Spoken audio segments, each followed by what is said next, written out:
नमस्कार साथियों, मैं अतुल कुमार दीक्षित और बेसिक शिक्षा परिषद द्वारा संचालित कक्षा 8 की पुस्तक पृथ्वी और हमारा जीवन, तो उसका पाठ एक संसाधन और उसके प्रश्न और उत्तर हम लोग करेंगे, उसके बारे में चर्चा करेंगे।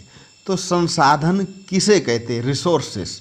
तो एक वस्तु या पदार्थ जिसकी उपयोगिता हो तो क्या कहलाता है? संसाधन। यानी कि कोई भी वस्तु जो हमारे लिए उपयोगी है तो वो संसाधन बन जाता है। संसाधन के प्रकार बताइए।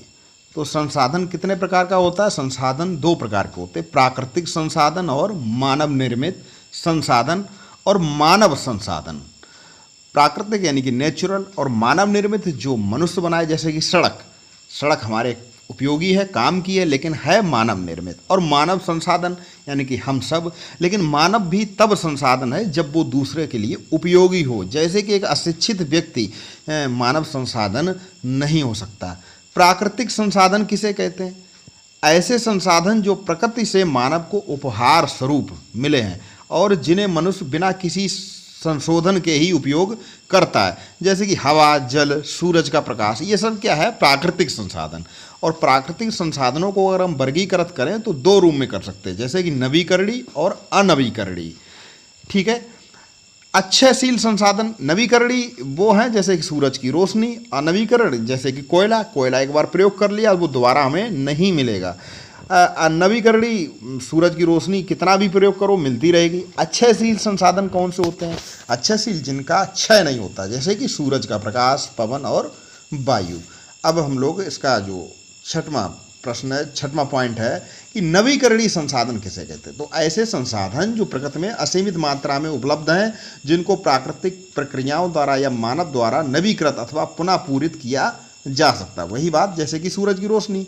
सर्वव्यापक संसाधन किसे कहते हैं? कुछ संसाधन की प्राप्ति सभी जगह होती है, उन्हें सर्वव्यापक संसाधन कहते हैं, जैसे सूरज का प्रकाश व वायु। लेकिन हाँ, हमारी पृथ्वी के जो जिस प्रकार की बनावट है, तो जैसे ध्रुवों पर कम रोशनी मिलती है और विषुवत रेखा पर अधिक।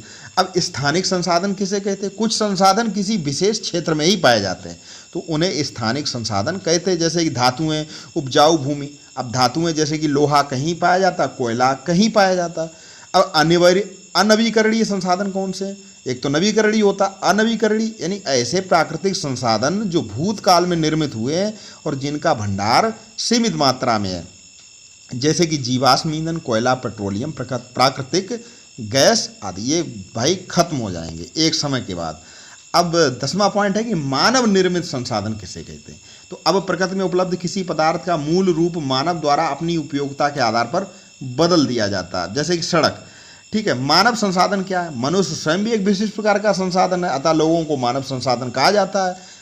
सतत पोषणीय विकास किसे कहते हैं? तो संसाधन संरक्षण का इस प्रकार से उपयोग करना कि वर्तमान पीढ़ी के साथ साथ भावी पीढ़ी भी उससे लाभान्वित हो सके। ऐसा नहीं कि सब कुछ हम ही खर्च कर लें, जैसे कि कोयला है, पेट्रोल है, तो ऐसा नहीं कि हम ही सब प्रयोग कर रहे हैं, तो हमारी आने वाली पीढ़ी के लिए भी तो कुछ बचना चाहिए।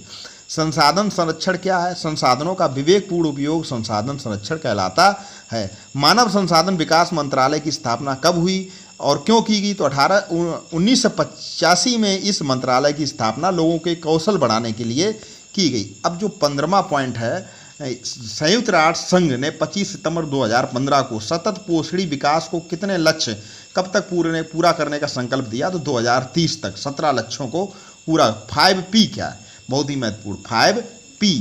तो पीपल लोग, प्लेनेट ग्रह, प्रॉस्पर्टी समृद्धि, और पीस शांति, और पार्टनरशिप भागीदारी। ये PPP मॉडल जो होता है ये 5P है। जलवायु पहल योजना के बारे में बताइए।